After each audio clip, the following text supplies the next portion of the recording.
Good evening. My name is Jerry Holliday, and I'll be your host today for the first Omega Black Writers Series. We do want to, first off, say Happy Veterans Day to all of those who have served and let you know that we do appreciate your time and service to our country.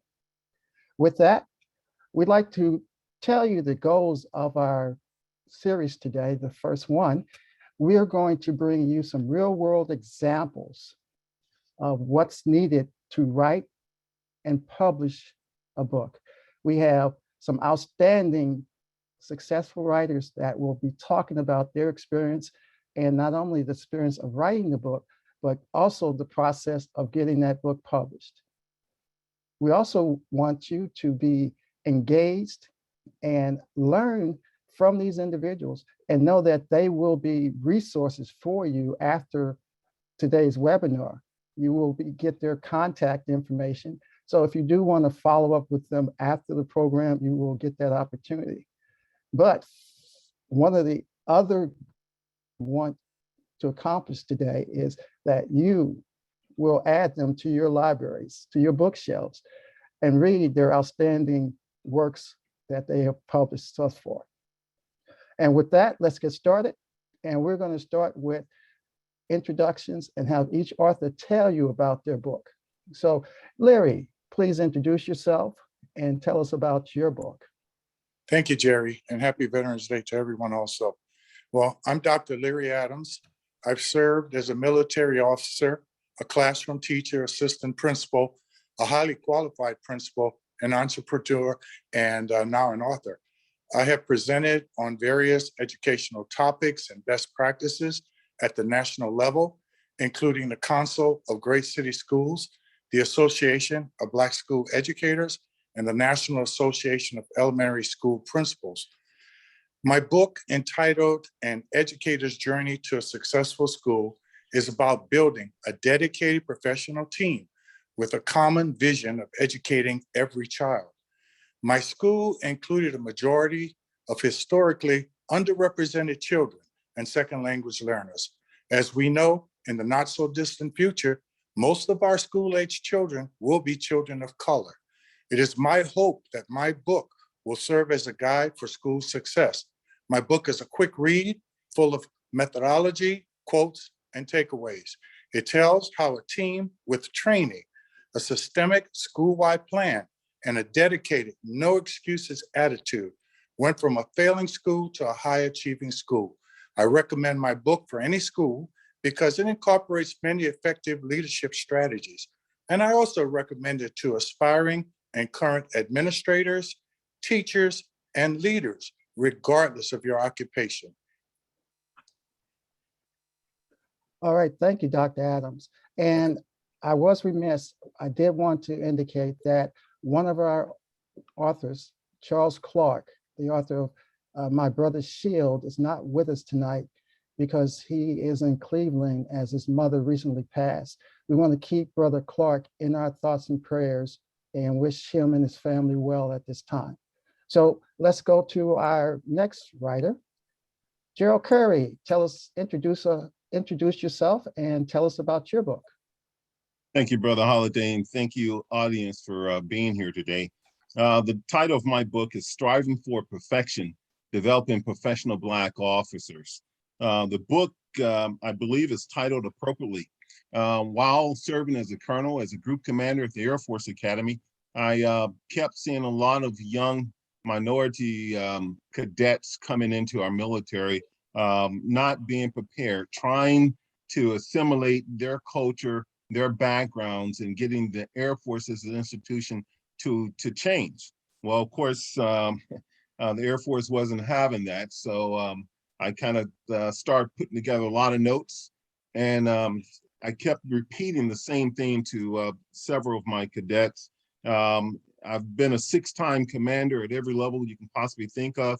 I continue to work for the Air Force even now, and I still see the struggle that minorities are having adjusting to our Air Force. Now, don't get me wrong, there's a lot that our Air Force needs to do, and which was omitted in the December racial disparities report that the Inspector General reported on. And so my goal is, with this book, is to not only educate, but to inform and to create awareness and to give the skills to those who want to be productive, both in the military, within the whole federal government as a whole, and corporate America. And so I realized that the skills that are offered in this book will elevate you at every single level. Surprisingly, there are more whites that have purchased these books than African Americans. And so the point that I'm making here is that they want to understand us just as much as we want to climb to the top. Many folks may argue that I had one general officer tell me that I need to change the title from Striving for Perfection to Striving for Excellence. Well, and I kindly told the general that Jesus said in Matthew 5:48, therefore be ye perfect as thy heavenly Father is perfect. And so again, striving for perfection is something that all of us need to be trying to acquire, and not just striving for excellence, because excellence doesn't get us to where the Creator really wants us to be. Did 27 years in the Air Force. Again, I serve as a senior executive now. I'm a tier 2, which is equivalent to a major general equivalent.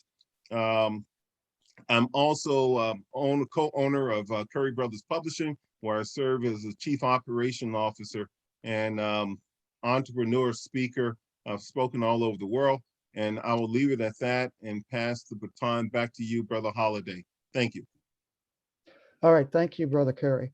And our next writer is Patrick Morrison. Introduce yourself and tell us about your book. Good evening, everyone, and thank you for being here with us tonight. Really appreciate you taking the time out to listen to these great authors. My name is Pat Morrison, and my book is more or less a social narrative of a young Black boy born in a foreign land that fell in love with a game called football in America. He saw the game when he was 8 years old. After coming here, after spending about 3 years away from his mother, and he took that game and he used that game to unleash some pain that he was encountering when he was away from his mother for 3 years. Like most immigrants, before they come to America, sometimes they come and they leave their children while they come and set up shop, quote unquote. And then when they set up shop, find a job, find some a 1-bedroom apartment, may it be, then they send for their children. Well, those 3 years away from my mother fashioned me and left a deep pain inside of me. And because of American football, it was a venue, it was an avenue for me to unleash the deep pain that I felt and the suffering and the abuse I dealt with for those 3 years. So my book is called Before Common Ground, Living the American Dream, the journey of an immigrant football player. And it talks about a young Black boy coming to America at 8 years old with this pain inside, him being bullied in school, tall, skinny, dark-skinned guy, talking funny in New York. And it talks about his travels and his journey to the National Football League. And it gives some lessons and some principles to young people that you don't have to be tall, you don't have to be short, or you could be short, you could be tall, you could be fat, you could be skinny. It don't matter. You don't have to be an A student. But if you believe in yourself and you find your own motivation in life, you can live out all your dreams. America allows you to do that. It's not a perfect place, but America allowed this British boy to live out his dreams before common ground. So that's what my book is about. It's about this young boy, which is me, living the American dream. Thank you. Outstanding, thank you. And our next writer, Dr. Teddy McMillan, tell us about yourself and tell us about your book. Thank you, Brother Holiday, and also to my esteemed brothers of Omega Psi Phi. Thank all you guys for all that you're doing. This great stories. My book is titled Soul in Simonton. My name is Dr. DuBoise Teddy McMillan. My pen name for all fiction work is Teddy McMillan. I wrote this book because I was inspired, from all the other stories I read about, a kid and his beloved dog.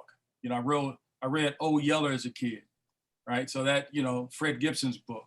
One of my favorite books of all time is Wilson Rawls' Where the Red Fern Grows, Old Dan and Little Ann. Also, there's another book, Sounder, that was written by William Armstrong. So I really loved these books as a kid. I was inspired to write because I thought our stories were missing. Going with my mom back in Alabama, she was from Alabama, we'd go visit my grandparents as a kid. I would go hunting with my cousin Murdoch out in the woods, and it was a great experience to be able to go, and the smells and the sounds of the crickets and all that stuff are still in my mind, and I can remember all those moments. So I said, why not write a book about our experience? He had a dog, his name was Big John, and we would walk Big John down Route 42 on the way to the store, and Big John would get in fights with other dogs, and he would always come out on top.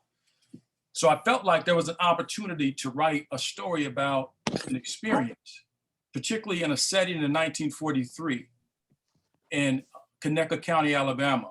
Of course, in 1943, we lived in a very much racialized society. Segregation was legal. So I wanted readers to be able to kind of see it through the lens of a young boy during that time. My daughter, who is a creative, she's 23 years old, she says, if our stories are not written by us, they're not written correctly. That's her quote. So I felt inspired to write a book about a relationship between a boy and his dog that I think is critical for kids to begin to explore their imagination, to be able to see that we too have those experiences.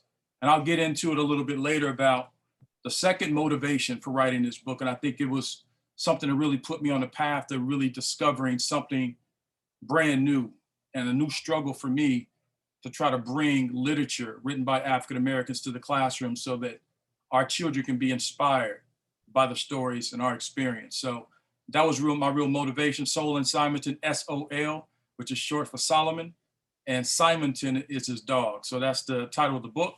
Great story about a boy and his beloved dog. So I'll turn it back over to Brother Holiday.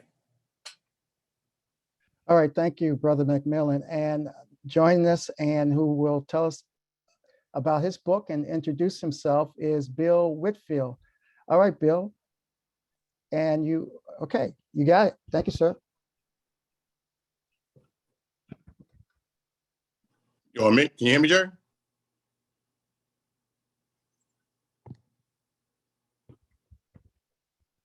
We can hear you. You can hear me? Okay. I want to say hello to everybody and thank you for attending. My name is Bill Whitfield. Yeah, Bill. Say again? Can you hear me? We can hear you. Continue. Okay, bro. All right. Wasn't sure if everybody can hear me or not. Again, my name is Bill Whitfield. I'm a 25-year veteran in the field of private security, executive protection, and corporate security. My book is about the time I worked for Michael Jackson when I was head of his security team. My book covers the last 3 years of his life, a glimpse behind what I like to consider the curtain of entertainment, and just try to bring a more of a positive perspective on who this man was as a person, as a father, and certainly as a human being. All right. And thank you, Bill. And we'll move on to our next question. We'll address this question to you, Patrick. And briefly tell us your inspiration. You discussed a little bit about coming into the country as an immigrant and your experience in terms of finding your love for football. But tell us a little bit how you move from that experience to actually deciding to write your book? What motivated you to do that, and how did that occur?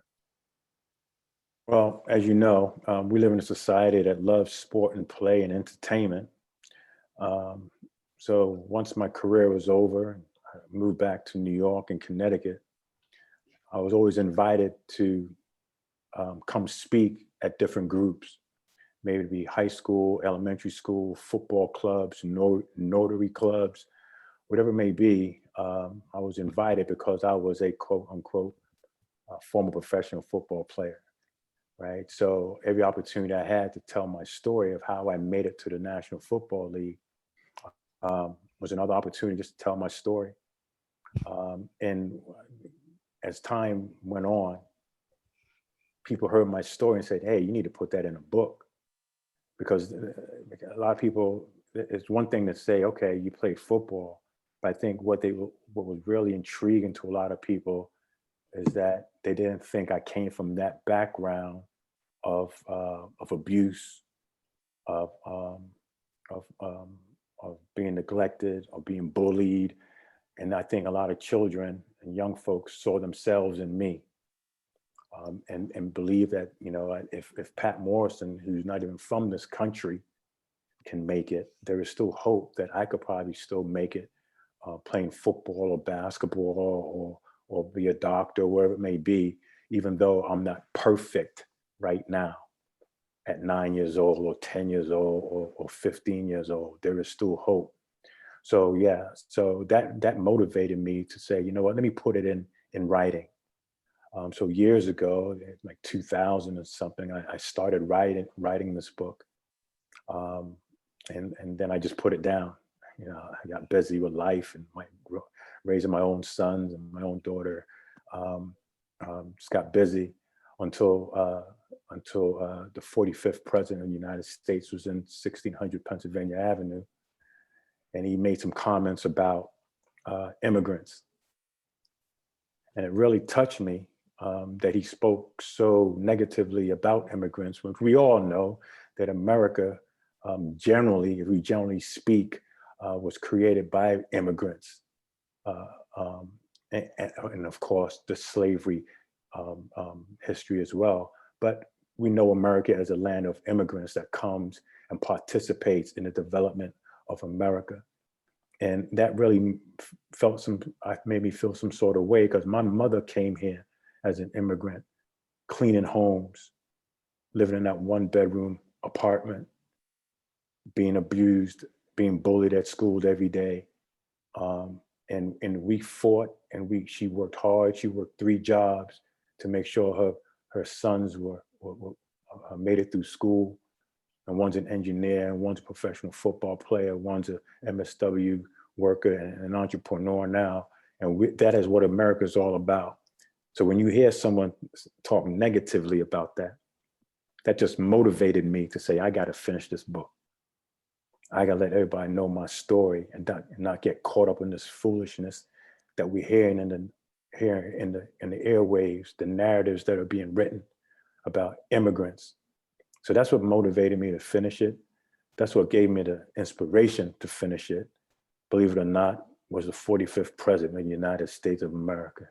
Outstanding. Ironically. Yeah, understood. Appreciate the response. And same question, what was your inspiration, Brother McMillan, to write your book? Well, you know, as a kid, I love books. I love reading. I was fortunate to grow up in a community. I had every teacher that I had up until middle school was an African-American teacher. So in my school in Compton, California, I learned the Black National Anthem. And I know my brothers can relate to me. I learned Mother to Son in the 4th grade, right? So I was introduced to Langston Hughes, Richard Wright. They made sure we understood who we were. And that was a cultural experience, I think, that was extremely rich. And they were very intentional about making sure that we knew who we were. So I had a love for writing, you know, at a very young age. When I began teaching in the mid-90s, I had an experience, I think, that changed my life. I was teaching literature, 11th, 12th grade literature, and very excited about books like Of Mice and Men and To Kill a Mockingbird, getting students through that. And then one day we got new books in, and I'm really excited. I'm in the classroom, and I take the box full of books, and I begin to open the box. So I'm getting really excited because I just love books. I have books all over the place. So I'm passing the books out, and I already prepped the students so I got a few students who were also excited. But I set the book down on one of my students' desk, and he took the book and he pushed it towards the top right corner of the desk. And I thought that was very disrespectful. So I asked him, I said, man, what's up, man? He said, man, why are we reading this? Then he used a word that I can't share right now. And I had a real good experience, relationship with my students. So I said, well, let's talk a little bit later. So he broke it down to me and said, this book doesn't mean anything to me. Like, it doesn't relate to my life. Why are we reading this? And he said the word again. So in that moment, I began to realize that my students didn't have the same cultural experience I had because they didn't have access to those resources. But as an educator, I need to be more intentional in trying to figure out how do I engage them in literature and get them excited about literature. So I eventually wrote my principal and asked if I could bring in a different book. And we ended up bringing in Walter Mosley, Red Death, and then White Butterfly. Students got really excited about writing. So that became one of my real motivations behind writing Soul in Simonton. I think if we have our students in the classroom K-12 experience and they have no way of connecting or seeing themselves in the curriculum, I think we're doing them a disservice. So I want this book to be an opportunity for educators to give students an opportunity to learn about an experience in a period of time in America where kids had to experience this unequal society. And through the lens of a young Black boy at 13 years old during that time, how was that experience for him and how can we learn from those experiences? So that was in addition, that was kind of my motivation for writing the book. My mother was a great storyteller. She can tell very vividly, describe things. And I would sit there and listen to her. And when I would see people she had described in words and I would see these individuals in person, I would know exactly who that individual was. And those little nuances about their personality and the things that they did were so accurate. So she kind of prepped me for that. So when I write, it's very easy for me to put words on paper. So, and in the words of Nathaniel Hawthorne, words as meaningless and powerless as they are, as standing in the dictionary, but how potent for good and evil they become when in the hands of one who knows how to combine them. So when you know how to put words together and you can evoke emotion, to me, I think that's power. So to be on this panel with brothers who have already written books and for those who are aspiring to write books, let's do it. Let's make sure our stories are heard. Thank you, brother. Oh, outstanding, outstanding. Bill, are you with us? Yes, sir. Okay. You kind of covered a bit of the subject matter of your book, but give us a little bit more detail on what inspired you to write this book on obviously one of the greatest entertainers in the world. Well, I was inspired to write this book, based on the enormous fan and support of Mr. Jackson's following. Even to this day, his fan base is very, very strong. I'm still in communication with quite a few of them.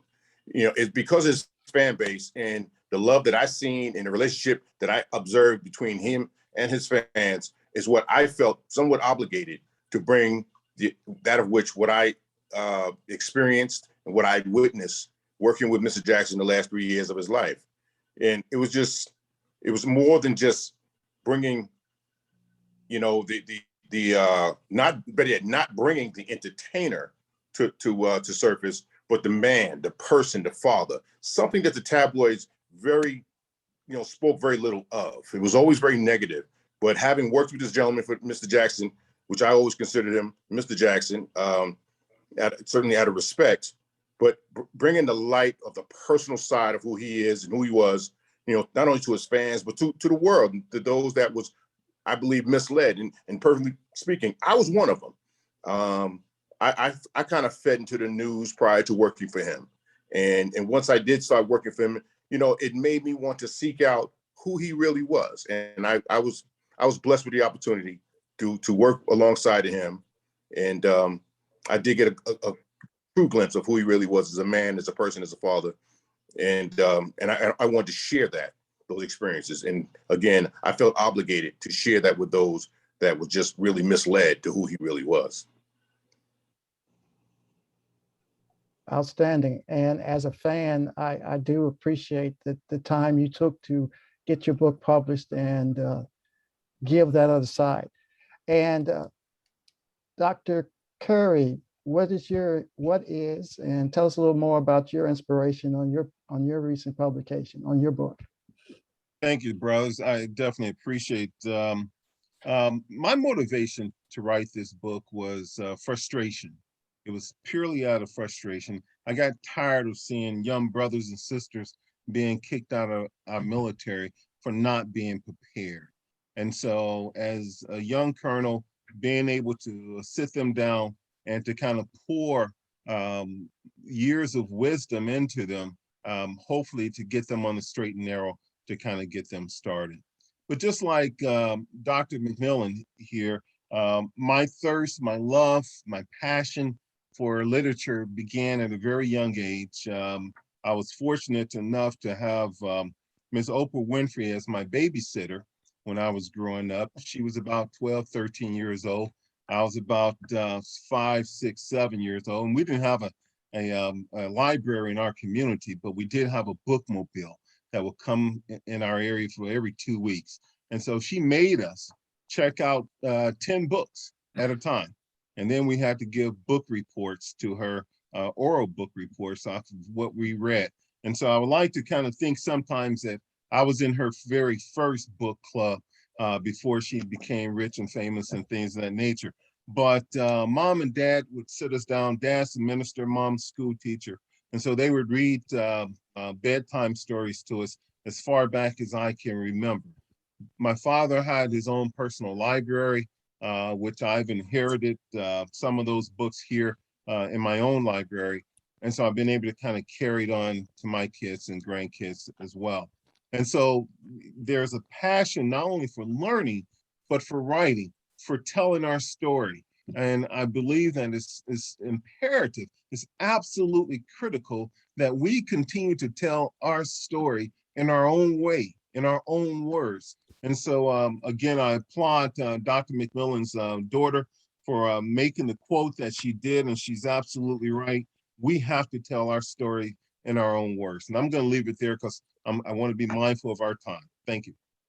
All right, thank you, sir. Okay, Leary, we know that you're an accomplished educator, and tell us, was that part of the inspiration, or what was it that inspired you to write your publication, which is fairly recently published? Yes, absolutely, Jerry. And actually, there was 3 main factors that inspired me. First of all, I've always loved history, and in particular, family history. As I researched my family, I would always say, I wish I knew more about some of my relatives.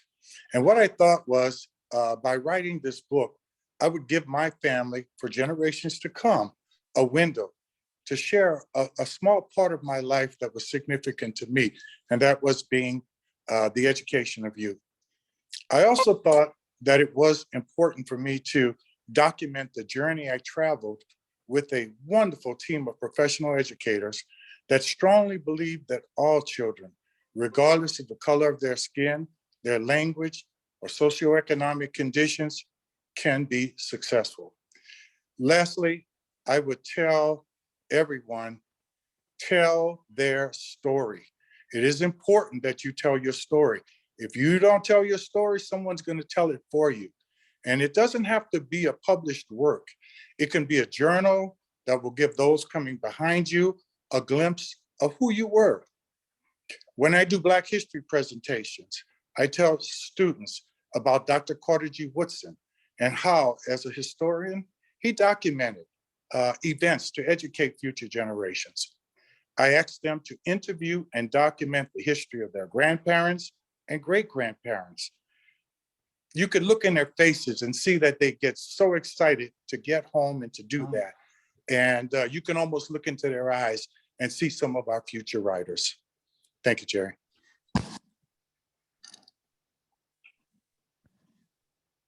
All right, thank you. Okay, but let's go ahead and follow up with you again on, let's talk a little bit more about the actual process, the journey of you writing your book and what it took for you to get your book published. Yeah. Well, my journey to becoming a published author was it was a focusing challenge for me. My writing was so off and on.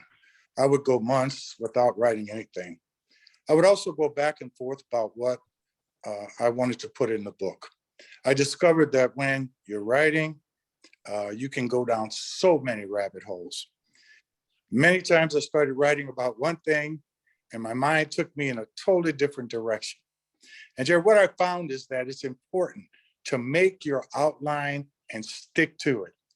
It's okay to leave some things for another book. I think also the isolation of COVID encouraged me to get my writing completed. For example, if you're married with little ones or a little one like me, you will need the support of your spouse. My spouse kept my little one occupied so that I could, in fact, concentrate and write. Another aspect is choosing a publisher. Folks, please research your publishers. Online, you will find authors rating their publishers. Do your homework. If you see that folks have had a lot of bad experiences with a certain publisher, pass them up. Also, do your research on self-publishing. There are some benefits to self-publishing. If you want more control of your product, you might want to investigate self-publishing. You can find the pros and cons of each on the web. Thank you, Jerry. Okay, great response. And to follow you, someone I think that has another view on the process and getting published. Let's go to Gerald Curry. Talk about your inspiration. No, let's talk about writing your particular book and the process of publishing it. Well, thank you. Fortunately, when I started writing my book, one of my older brothers had already started Curry Brothers Publishing. He was a school teacher, had written 26 children's books for his classroom and things of that nature. Unfortunately, he is now deceased. Our company lay dormant for about 5 years, but while he was still living, he encouraged me to write my book, in which I did. I thought it was a significant failure, but I was able to pull it back out, revitalize it. One thing that Dr. Adams alluded to is writers write. And so, you just got to get words down on paper. And so what I would do during the time that I was crafting my manuscript is that I would write a minimum of 2 pages a day, just 2 pages. Once I finished the 2 pages, I'll walk away from it and leave it till the next day. On weekends, I may write 5 or 6 pages. And so as you can kind of see, it would take time to kind of get through the whole thing. It took me approximately a year and a half, 18 months to kind of to get it done. Now I read 3 books a week. I write about 200 to 300 pages a day because that's what I do. And I love writing and I love reading. But as Dr. Adams was saying, I do own a publishing company. We are an independent publisher. We do self-publishing, but more importantly, we educate our authors about which direction they need to go. And so whether they choose to stay with us or not, that's okay. Our goal is to equip them with as much information about the publishing industry so then they can make an informed decision on what fits their publishing needs. And so we actually give them a publishing coach to kind of walk them through the entire process so then they can make an informed decision. And so again, I had my brother, I leveraged him in getting this project out initially. Fortunately, I was able to get the late great Colin Powell to endorse it. President, Senator at the time, Barack Obama, Senator Harry Reid, and a lot of other late greats along the way. And so again, it's been critically acclaimed, award-winning, all because I followed a process and we teach that process to our authors as they're coming along. Oh, outstanding. Thank you. Bill, let's talk about the process of writing your book and the publication. I'm sure it's a very interesting story. Well, say once we decided to write the book, we felt it was necessary to just sit down and spend as much time as we could to just reminisce about the whole journey that we had taken, that we'd been on. And we wrote down everything we could remember. There's oftentimes that we got together and we recorded our sessions. We prepared a 10-page manuscript, just enough information to shop it around and get people's feel for it. Actually, the writing of the manuscript was really the easiest part. We enjoyed talking about everything we'd been through, because everything was not peaches and cream, as some people may think, having working for such an icon. There were some moments that we often got very frustrated, but we hung in there, and we felt that's what really made the book, of not only everything that we witnessed, but what we went through personally. So we was lucky enough to get contacted by a literary agency out of New York, Foundry Media. And they were the only ones that stepped up to the plate, that took on this project. They believed in the total opposite side of the direction we were coming. So it was not an easy journey. It really was not. We'll certainly get a little more into that, but we were lucky enough to get contacted by an agent that wanted to shop the book. And it was not an easy journey. Okay, understood. Appreciate you sharing.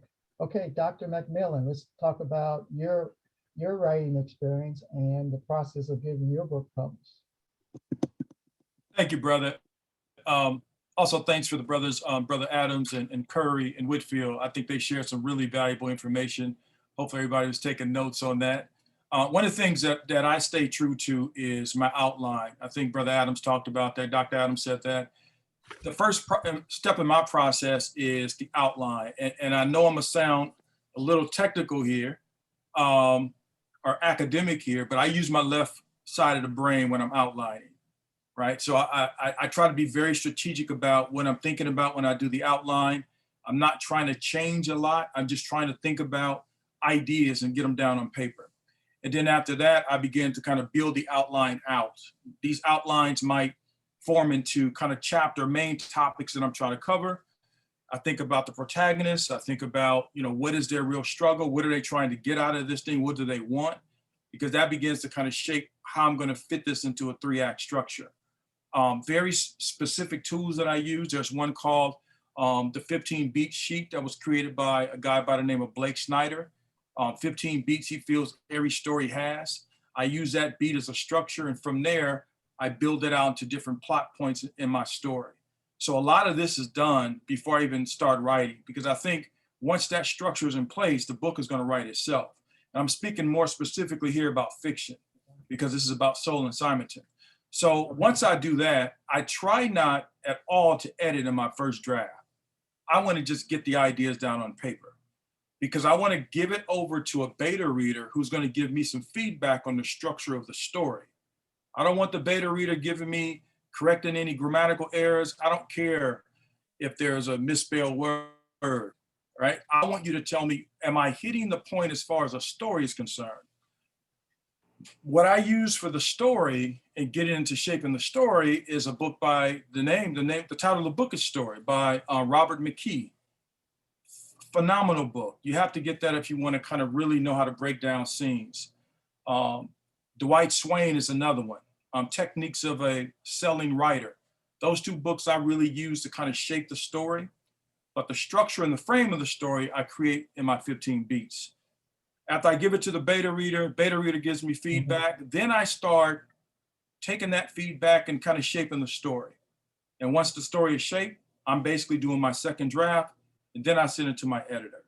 Editor goes in, does all the grammatical stuff, gives me feedback, and then I do a third draft. After the third draft, I try to let it go. Like, that's it. Let's go publish, because I don't want to hold this thing up. And a lot of times we might have stories sitting around that we started working on, but we never get them published because, we don't think it's quite right. But once you have that structure in place, it's going to be right, because you already put the frame together, like in a house. If the structure's there, you can go and kind of design your kitchen the way you want it, but it has to have a design first. So that's kind of how I do it. And I self-publish. That's kind of my process. Those are the 3 main books that I use. I was in a screenwriting program back in 1999 that was basically funded by Bill Cosby at USC, where I learned under Daryl Nickens, who wrote House Party 2. And he was just a beast as far as writing. And he would tell me things like, what is this character's role in a story? Now, if I couldn't tell him, he would say, get him out of there, cut him out. So I really began to respect story.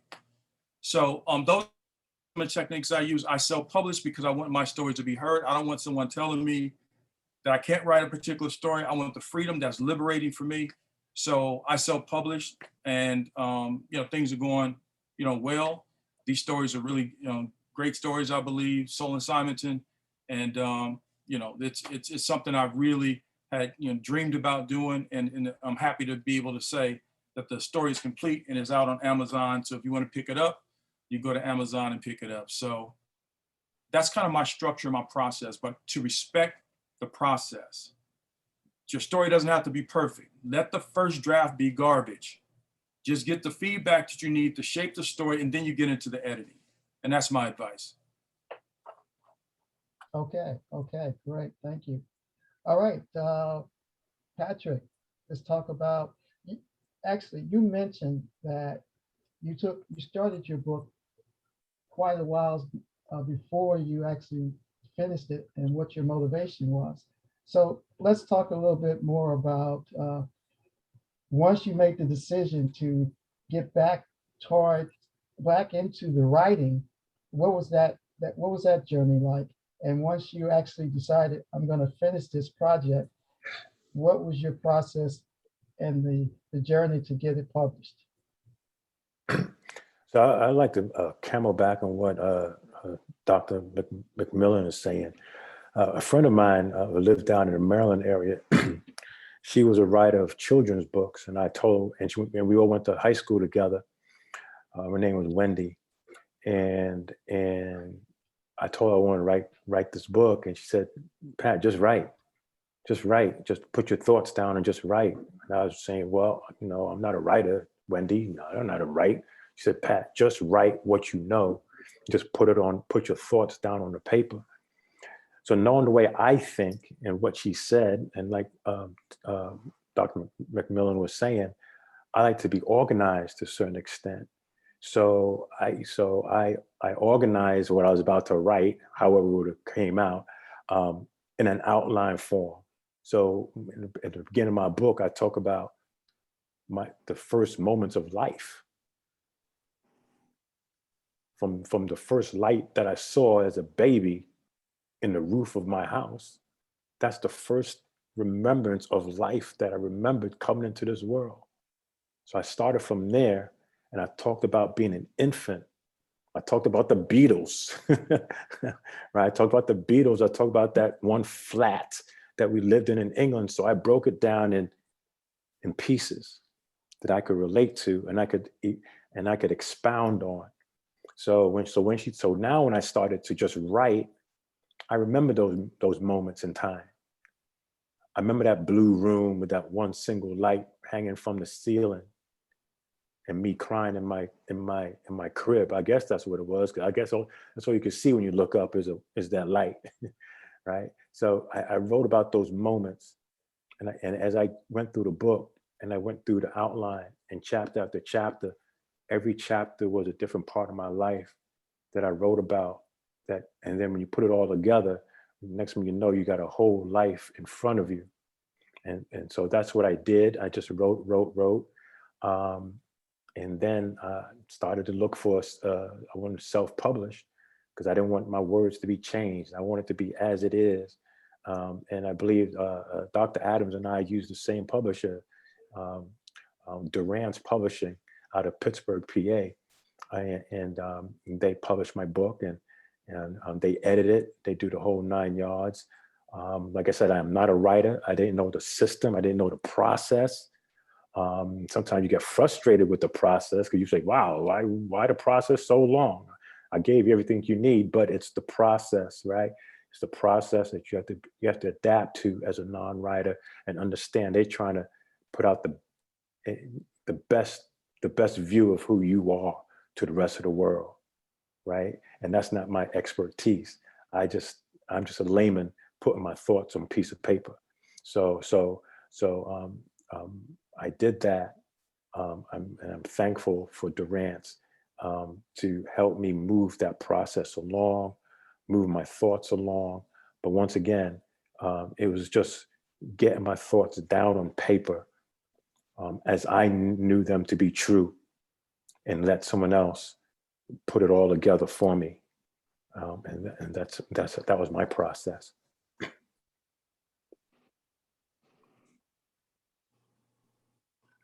Okay, great. Now, I'm going to follow up with you, going a little bit more into detail about the actual publishing. And you mentioned Durant. How did you find them? What was your process of getting to them as a publisher? And based on that journey, what would you recommend to people who are watching, things that you would do differently, that you would suggest, if you're going to do this, this is what you need to do? So why don't you address that for us a little bit? Well, I think this, I have a background in sales, and right. So we would always say like referrals is always the best, the best source of your next sale, because they speak the best for you if your product is good or not. So so I would say first, although this was not for me, always try to utilize someone that is a referral. That's a trusted referral that says, you know what, I love this company. They work good, they work hard, they're fair, they're boom, boom, boom, boom. Right. My experience was like a novice that I was, is just Google, right? Google self-publishing, and I called one or two. But the thing what happens is you call one. Next thing you know, they all calling. I'm like, I don't remember calling you, but somehow they get your number, and then you start getting a whole bunch of publishing companies calling you. So I spoke to a few publishing companies. They sent me their information to review, and believe it or not, I chose Durant's because we have family out in Pittsburgh. If anything went down, I could just stop by the office and let them know, hey man, I don't like how that went down. But Durant's was fair. They do a complete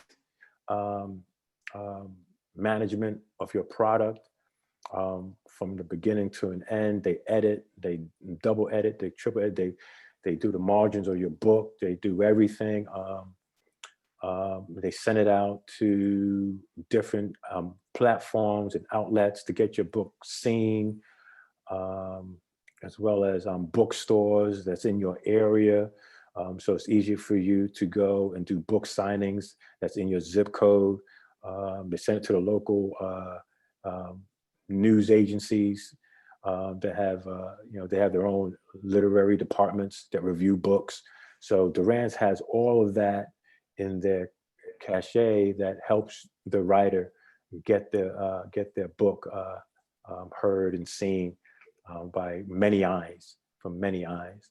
So I appreciate that, and once again, we have some writers here on this platform, and I appreciate the knowledge that I'm getting from them, because I'm quote unquote, I am not a writer per se. I am now, right?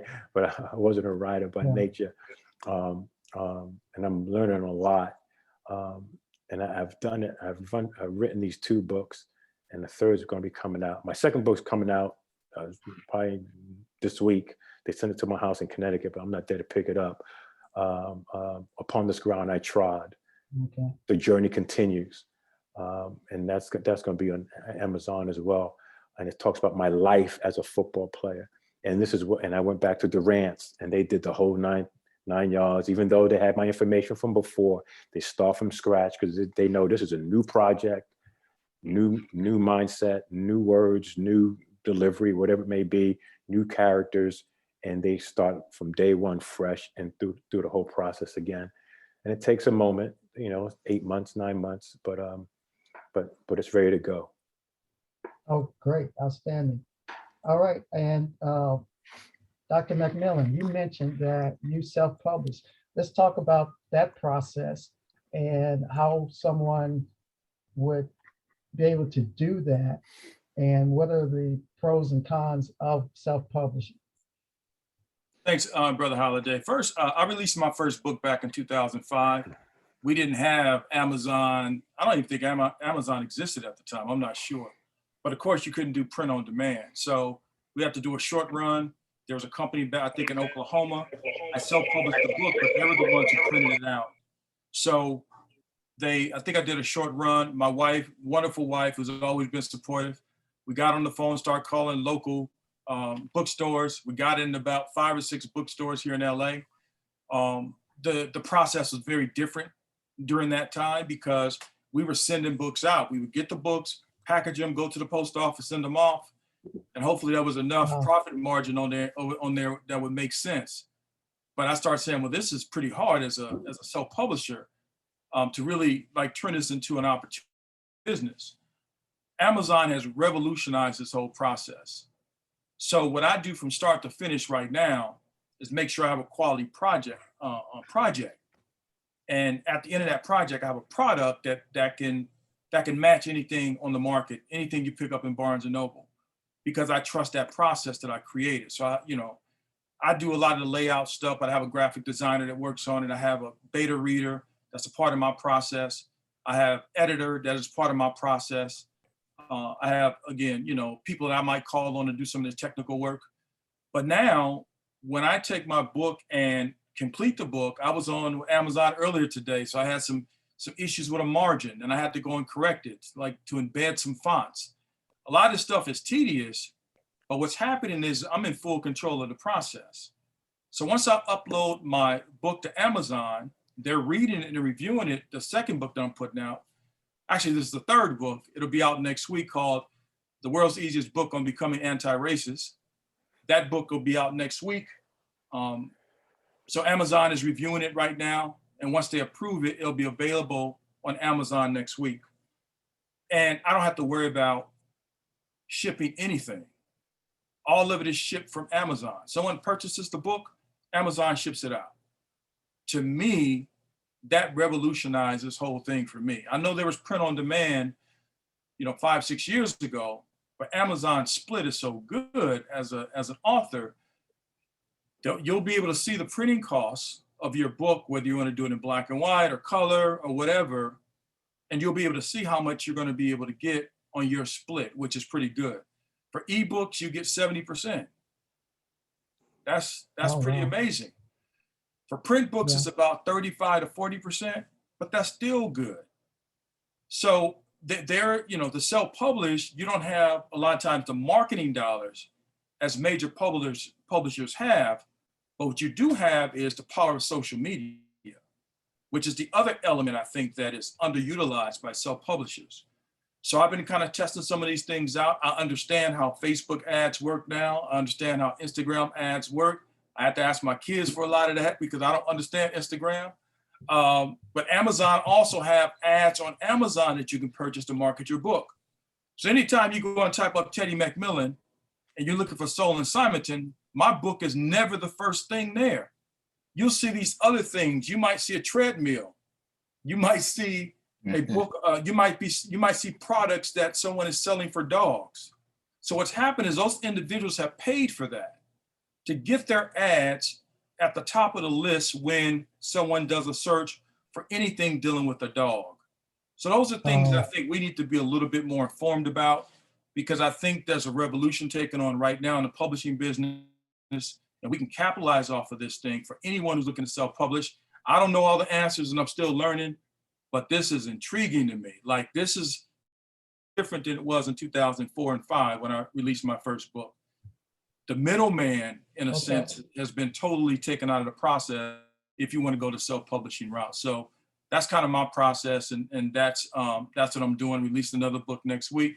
I released another one last week. That's a companion study guide for Soul in Simonton for teachers and administrators. So if you want your kids to have a book about a boy and his dog, and also the companion study guide that goes with it, with activities in there so the kids can cite textual evidence and do all that high thinking stuff that they do from Of Mice and Men and all these other books, I have a workbook for you that's already online on Amazon. and I didn't have to print out any of them. Amazon is going to, sell it directly from the website. And again, that makes it a lot easier for self-publishers to really build their brand. Great, great. And we'll move on to Bill. I'm sure you have a outstanding, interesting, dynamic, frustrating story of getting your book published. Give us the highs, the lows, and would you go back to your publisher, or what do you suggest to someone who's getting their book published? Okay, like I stated before, we put together a 10-page manuscript because we had to also take into consideration who we were talking about. It certainly is our stories, is what we witnessed and what we've been through, but we were talking about one of the biggest entertainers in the world. So we had to really try to sell a side that was not being presented of this individual, which was a very positive side of who we personally experienced. And with our manual, before we was able to get before we got in contact with a literary agency, we sent out 36 copies of our manuscript. We were turned down by 36 publishers. Everyone turned us down, though they reached back out to us and they wanted what we were trying to present on a positive side. They wanted a different side. And what was always put out there in the tabloids. And we had to be honest with ourselves. That is not what we witnessed. That is not, one, it's not what the book is about. That is not what we witnessed. Okay, so we were lucky enough that of those 36 publishers that turned us down, one of them sent our manuscript to a literary agency in New York. And that individual, Peter McMillan, he reached out to me. He believed in the story. He decided to come out to Vegas. We sat, we met, we spoke more about what the project was about, and we was happy that he was more happy to take it on and to discuss it and shop us a deal. And lucky enough, we did get a deal. My best advice I can give is to anyone that's writing a book, you write as much as you can about your project. Don't worry about the chronological order that you're trying to write. Just put everything out there. Get your words down. Get someone to read it through. Listen to it. Hear it back. Make the changes that you feel that need to be made. Make those changes. And one thing we have to understand, each publisher is different. Every publisher does not publish the same type of books. They publish different type of books. So it's important to find out about these publishers, as Larry was saying. Find out about these publishers. Because all publishers do not publish all the same type of books. Also, do your research on the type of publisher you're going to send your project to. Find out what type of books that they've already published, and see, size yours up what they already put out there. Me personally, I highly recommend getting a literary agent to shop your book. If it wasn't for them, I don't know what I was going to do. Probably self-published, probably just put it out there on the internet. I don't know. But we were lucky enough that someone believed in us, believed in the positive side of what was not being presented. But it was a journey, and I'm blessed to have been on it, and I will continue to defend the gentleman that I got to know quite dearly.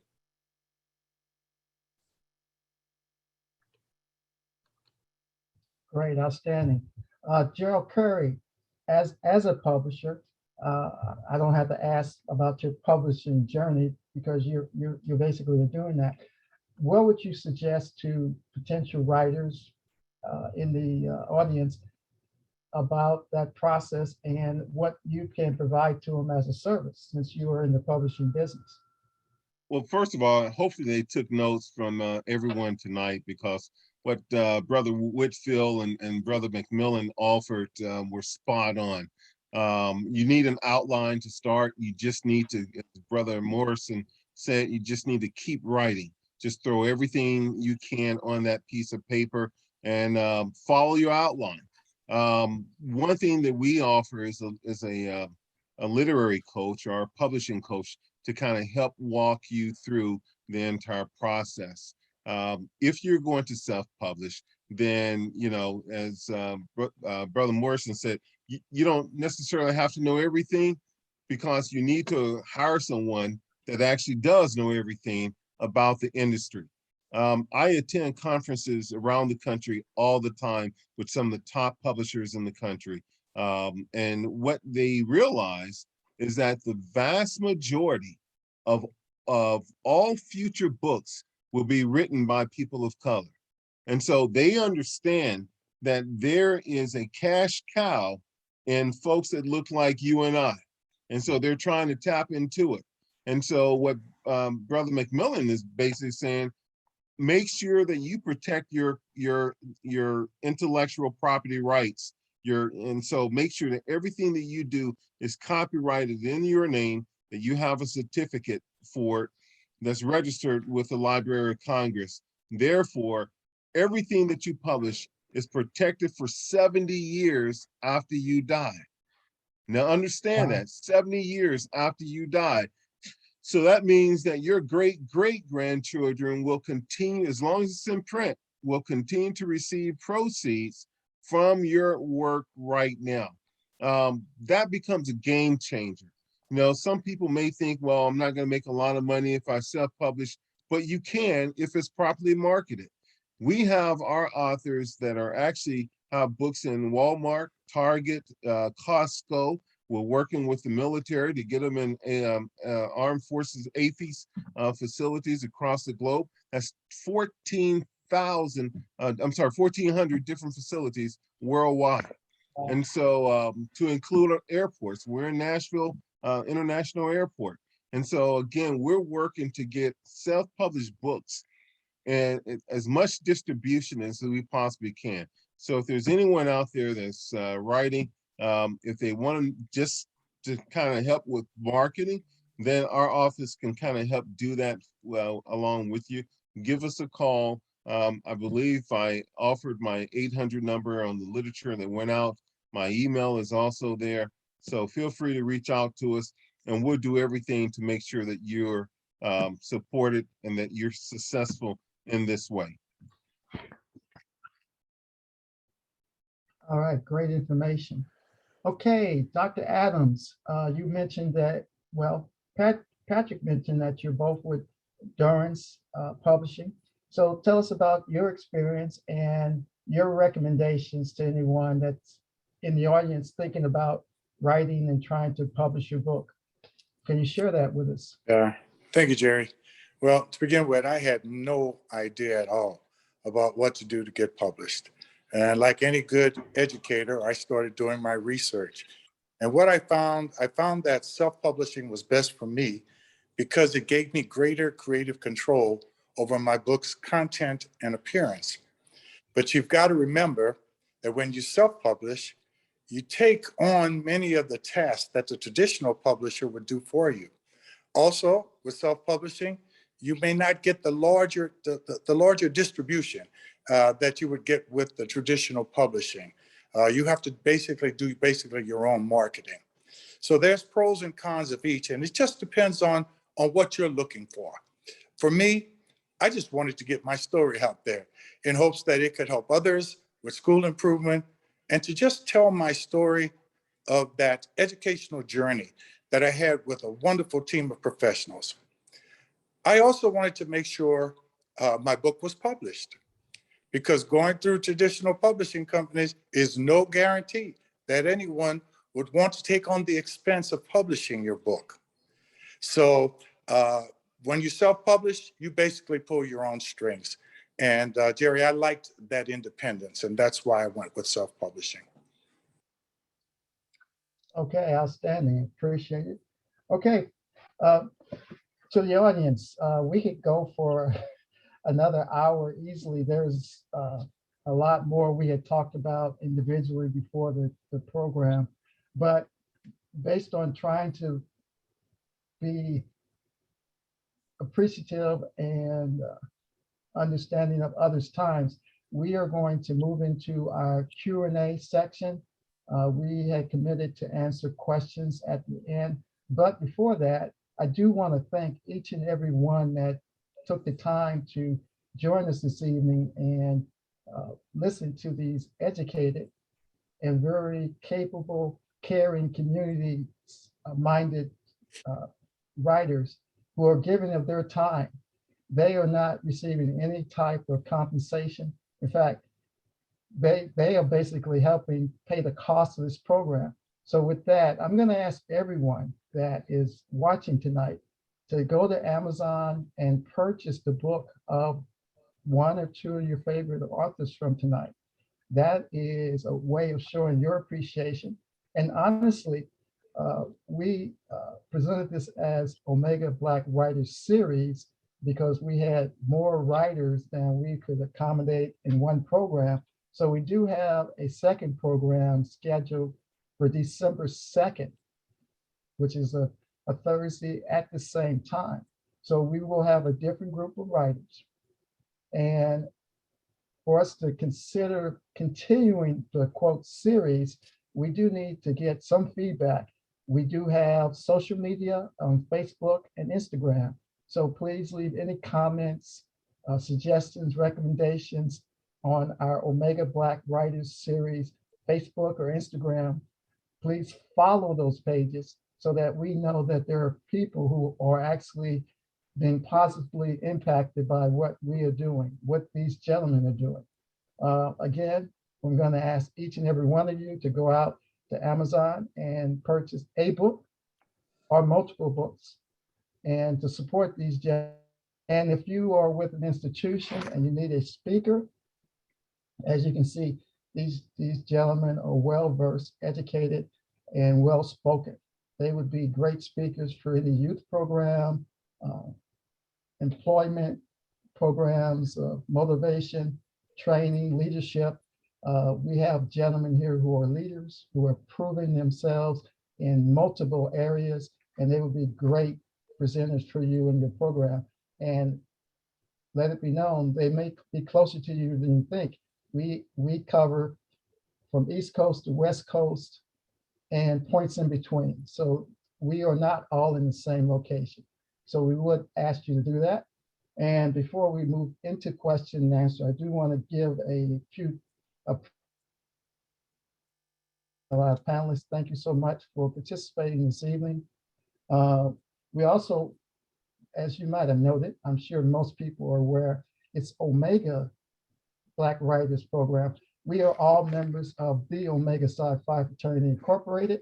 We have all been in this organization for many years, and we want to particularly recognize the fraternity for the assistance, the friendship that it has provided us.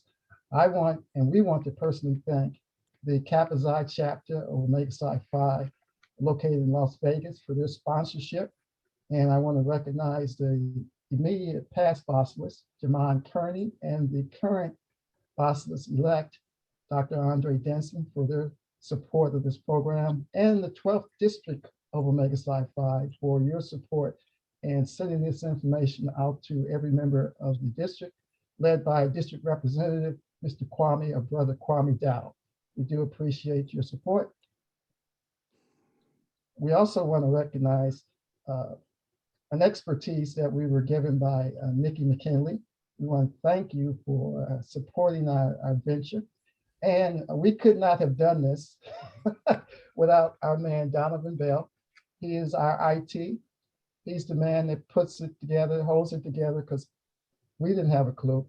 But he's done a great job of keeping us up and running and technically correct.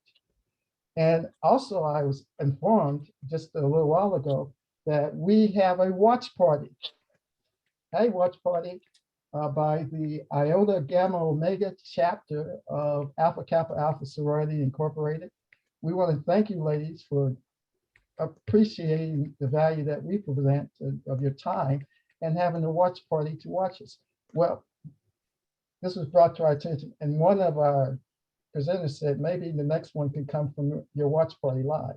So we want to thank you. So let's get to those questions. And what questions do we have? And we'll go through those and we'll address those too. Okay. My questions have disappeared. Forget them deltas out in West Palm Beach, bro. Oh, okay. Yeah, we do also want to say we appreciate the ladies of Delta Sigma Theta Sorority. We have a number of the members of the Deltas that signed up, and we do appreciate your support along with the other D9 organizations.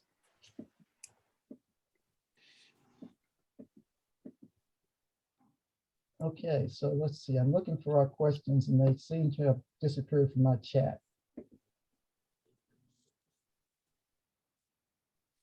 Okay, there's someone asking if we would consider a youth writers camp.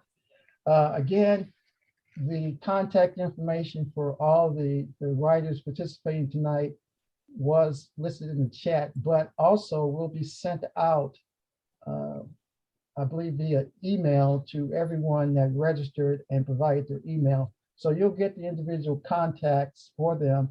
So if you're interested in organizing a book signing in your area or need a speaker for a program, you can contact them directly. They'll be happy to provide that. Okay.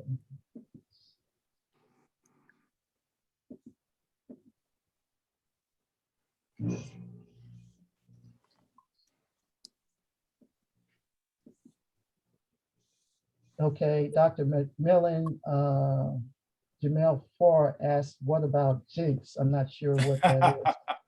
And he laughs, so he must know what that is.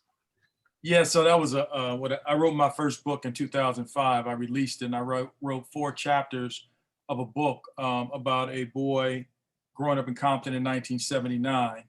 And the book is completed. The first draft is done, but I'm holding off on that one for right now. The book is heavy. Okay. A lot of interesting things happening, but it's coming, brother. Just wait. Give me until the spring. Jinx will be alive and well. So first draft is done. Beta reader read it. Is ready for second draft. Okay.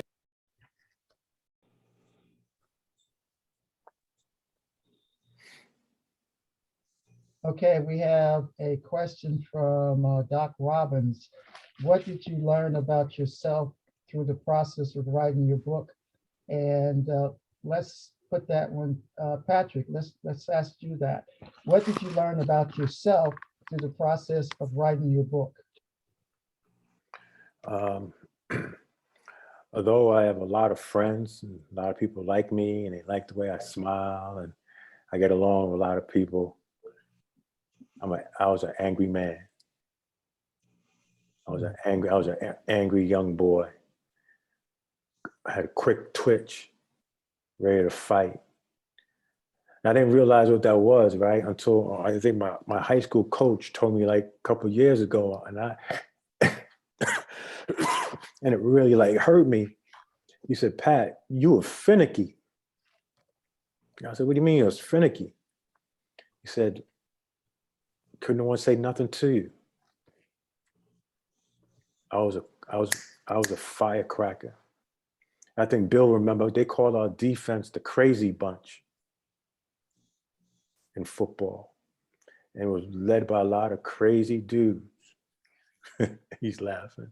But you think maybe it was just a lot of guys hype, and maybe so, but the source of my craziness was from the pain that I had growing up.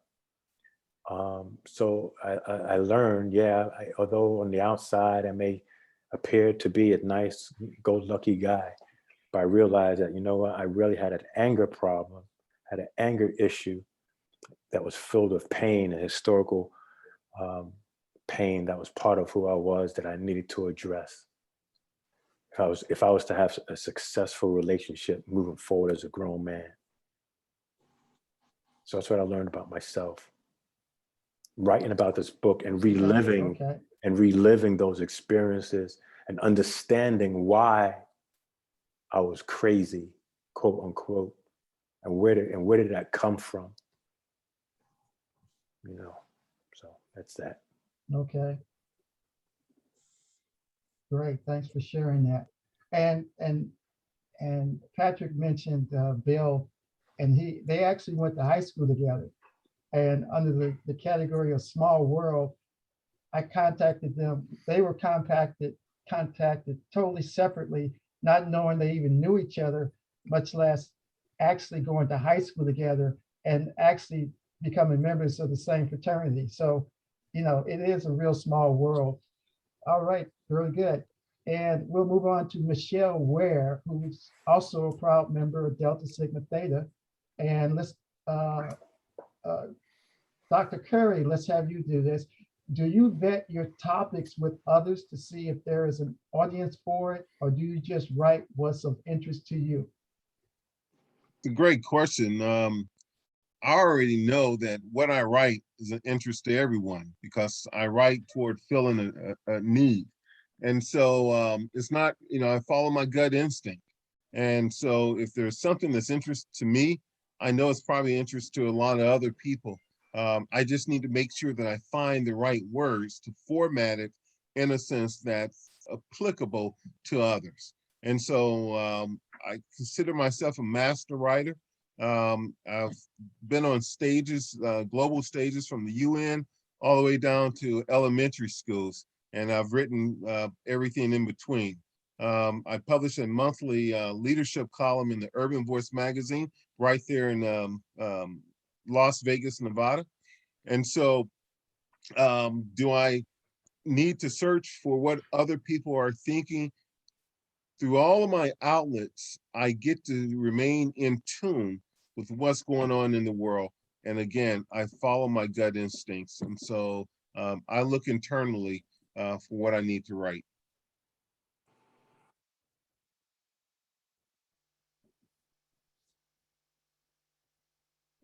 Okay, great.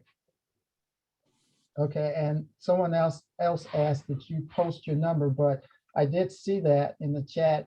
And as I mentioned, all the participants' contact information will be sent out to all the registered participants. Also, registered participants who attended this evening, you will be entered into a random drawing to win a autographed copy of the books that these individuals have written. So if you get an email that says Omega Series, it'll be from me, probably requesting your address so that we can mail you your book, unless you happen to be in Las Vegas, Nevada, where the books were shipped. Otherwise, we will be sending those books out over the next couple weeks.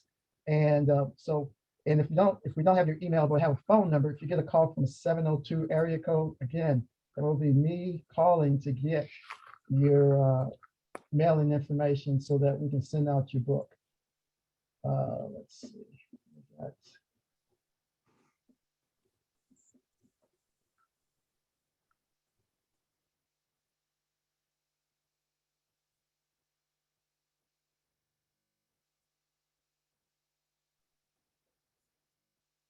I'm just reading. Oh, okay. We also have members of Zeta Phi Beta in the audience, so we don't want to have anyone feel they're not loved. We love all the ladies. Some of us more than others because some of us are single. Another Zeta in the house. Okay, outstanding. Let's see. Any information about? Okay, this is any information. This is Dr. Daphne Francis. Any information about literary agents of color for an aspiring author? Anybody have a lead on a literary agent of color that you could recommend? Or would that be something that you would do, Brother Curry? We actually have a directory of literary agents across the country. So Dr. Daphne can get in touch with me and I can recommend several and she can just kind of pick and choose. And please understand that literary agents do not get paid unless they are successful in finding a publisher for your book. You should not have to come out of your pocket for a literary agent, okay? It's by commission only. So if you find a literary agent and they tell you that you need to pay them, I'm telling you, hang up the phone, close the book, You should not have to do that. They operate on commission. They're going to get a commission once they actually hand your book over to a publisher that wants to publish your book. But anyway, yeah, contact us. We have a complete database full of literary agents across the country. Okay, and someone asked, do any of you provide guidance for next steps in the publishing journey? I will just say that, you know, their contact information will be available. You can reach out to them individually, and I'm sure that they'll be able to assist you in that. Okay, okay. Okay, I just been told I got a text with a question from the watch party. So let's address this. This will be our last question. So let's see what the watch party wants to know.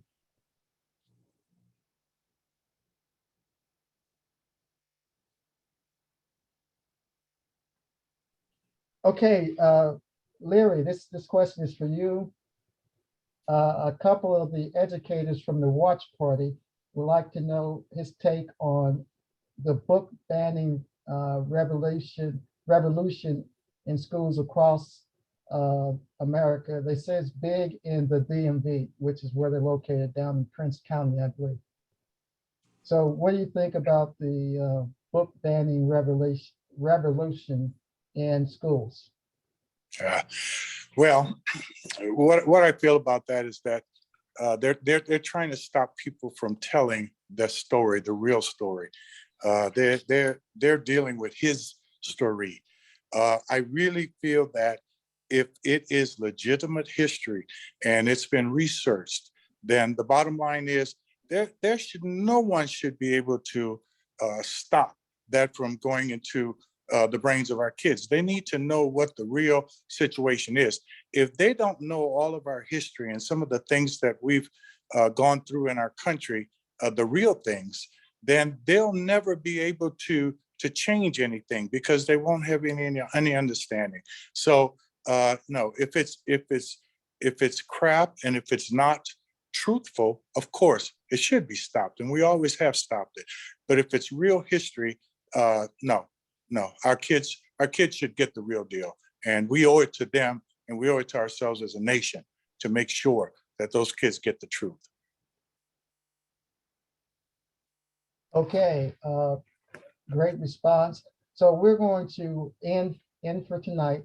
Again, we're asking you to support our individual writers who have given of their time and their treasure to basically provide us with so much information tonight. We want to thank you all for attending and your great comments. Again, you can reach us on our social media, Facebook and Instagram, Omega Black Writers series. And we look forward to any comments, suggestions, and recommendations. If you have questions, we will respond to those. And it will be based on that, you know, the support, the comments and the recommendations, whether we I'll get it out, whether we will consider continuing to do this series. Yes, continuing. Yes, we'll you know, I don't drink, but maybe I need to. But thank you again for your time and efforts to be here this evening. We do appreciate that. And again, we will have a second event, December 2nd. And honestly, we have not finalized the writers for that. We have a list that we are reviewing. Again, they are an excellent group of writers. And again, they're all members of Omega Psi Phi fraternity, the organization we all are members of and that we love dearly. So thank you for your time, and we will say good night. All right, good night, sirs, and ladies and gentlemen of the audience, take care. Thank you, Jerry. Thanks, Good night. audience. All right. Good night, everyone. Thanks a Thank lot you. for joining us, everyone. Appreciate it. Appreciate After it. party over at Bill Whitfield's house. He ain't gonna be there. He ain't gonna be there. Come on over. Hey, Bill, can you moonwalk, bro? Come on over. Can you